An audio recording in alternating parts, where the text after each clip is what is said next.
I am Ra. I greet you in the love and in the light of the one infinite Creator. We communicate now. Question 49.1. Questioner, would you please give us a reading on the instrument's condition? Answer, I am Ra. It is as previously stated. Question 49.2. Questioner, I have a question here from Jim first. He says, for the past 9 years I have had what I call frontal lobes experiences in the pre-conscious state of sleep when I wake up in the morning. They are a combination of pleasure and pressure which begins in the frontal lobes and spreads in pulses through the whole brain and feels like an orgasm in the brain.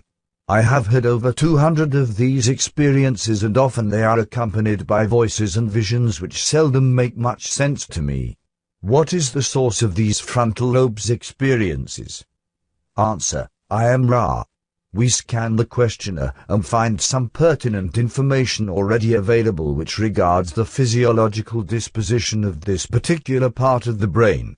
The experiences described and experienced are those distillations which may be experienced after a concentration of effort upon the opening of the gateway or indigo mind complex so that experience of a sacramental or violet ray may occur. These experiences are the beginnings of that which, as the body, the mind, and the spirit become integrated at the gateway or indigo level, may then yield not only the experience of joy but the comprehension of intelligent infinity which accompanies it. Thus the body complex orgasm and mind complex orgasm becoming integrated may then set forth the proper gateway for the spiritual complex integration and its use as a shuttle for the sacrament of the fully experienced presence of the one infinite Creator. Thus there is much to which the questioner may look forward. Question 49.3. Questioner, I was wondering, in a previous session you had mentioned the left and right ear tones, the left and the right brain somehow being related to the polarities of service to self and service to others. Could you comment on this? Answer, I am Ra. We may comment on this. Question 49.4.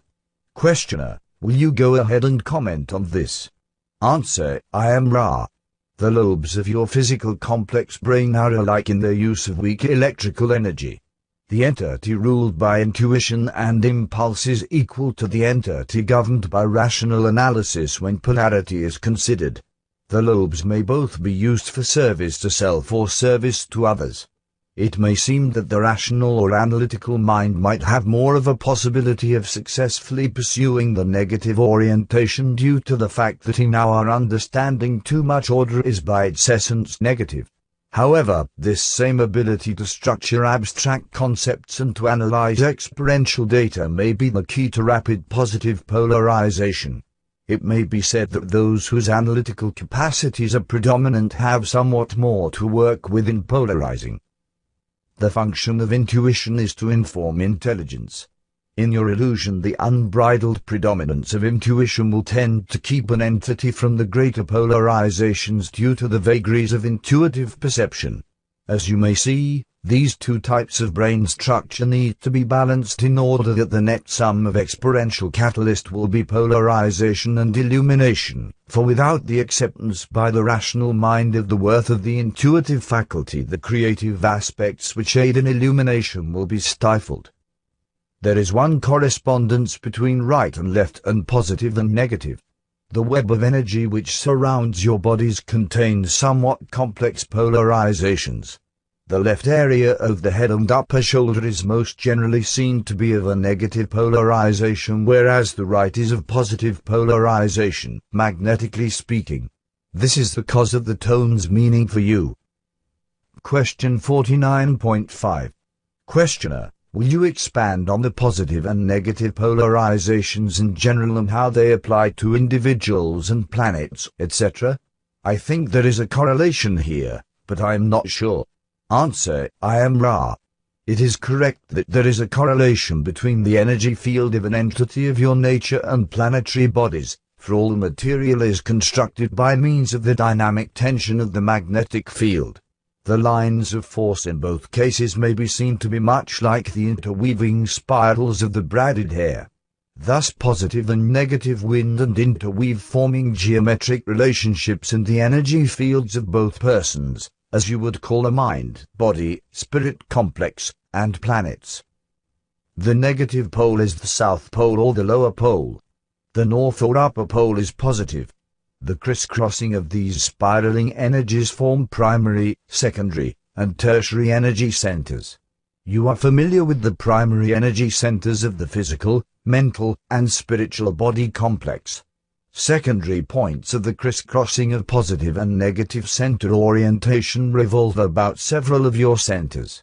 The yellow ray center may be seen to have secondary energy centers in elbow, in knee, and in the subtle bodies at a slight spacing from the physical vehicle at points describing diamonds about the entity's navel area surrounding the body.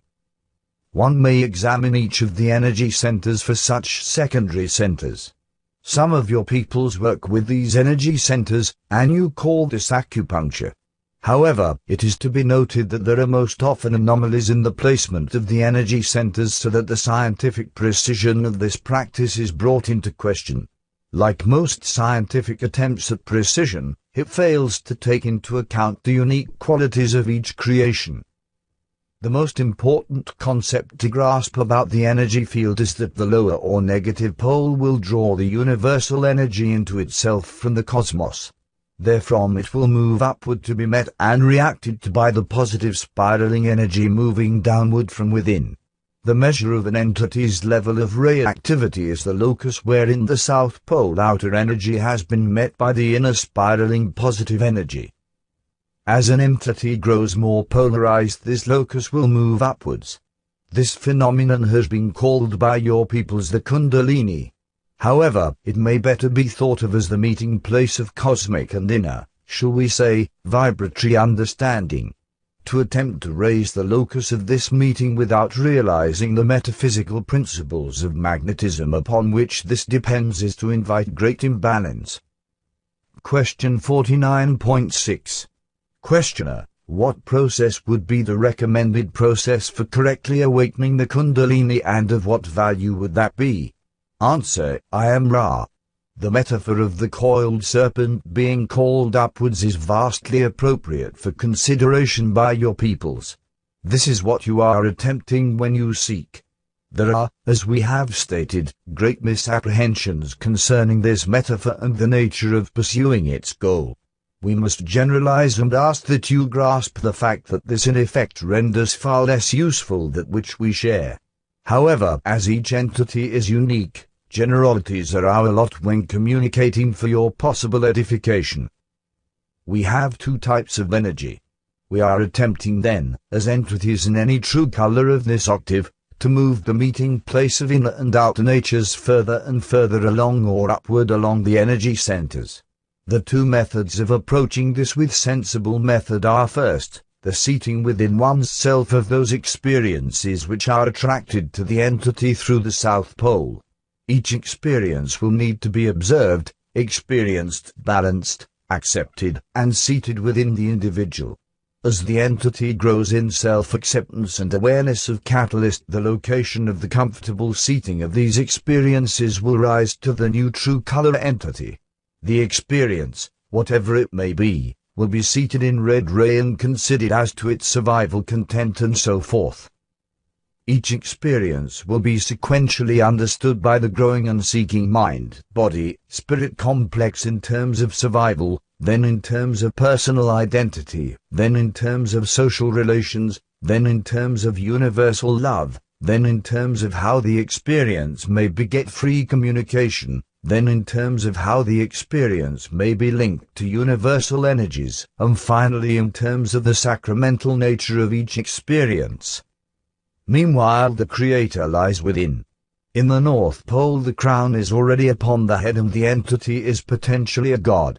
This energy is brought into being by the humble and trusting acceptance of this energy through meditation and contemplation of the self and of the Creator. Where these energies meet is where the serpent will have achieved its height. When this uncoiled energy approaches universal love and radiant being, the entity is in a state whereby the harvestability of the entity comes nigh. Question 49.7. Questioner, will you recommend a technique of meditation? Answer, I am Ra. No. Question 49.8. Questioner, is it better, or shall I say, does it produce more usable results in meditation to leave the mind as blank as possible and let it run down, so to speak, or is it better to focus in meditation on some object or something for concentration? Answer, I am Ra. This shall be the last full query of this work time. Each of the two types of meditation is useful for a particular reason. The passive meditation involving the clearing of the mind, the emptying of the mental jumble which is characteristic of mind-complex activity among your peoples, is efficacious for those whose goal is to achieve an inner silence as a base from which to listen to the Creator. This is an useful and helpful tool and is by far the most generally useful type of meditation as opposed to contemplation or prayer. The type of meditation which may be called visualization has as its goal not that which is contained in the meditation itself. Visualization is the tool of the adept. Those who learn to hold visual images in mind are developing an inner concentrative power that can transcend boredom and discomfort.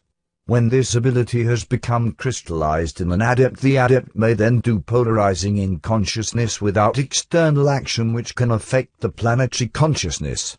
This is the reason for the existence of the so-called white magician. Only those wishing to pursue the conscious raising of planetary vibration will find visualization to be a particularly satisfying type of meditation.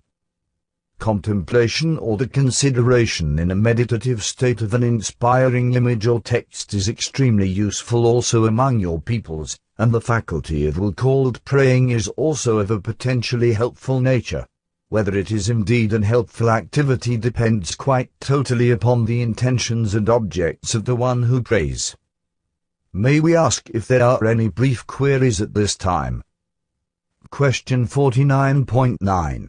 Questioner, I will just ask if there is anything that we may do to make the instrument more comfortable or to improve the contact, and if the 2 periods per week are still appropriate.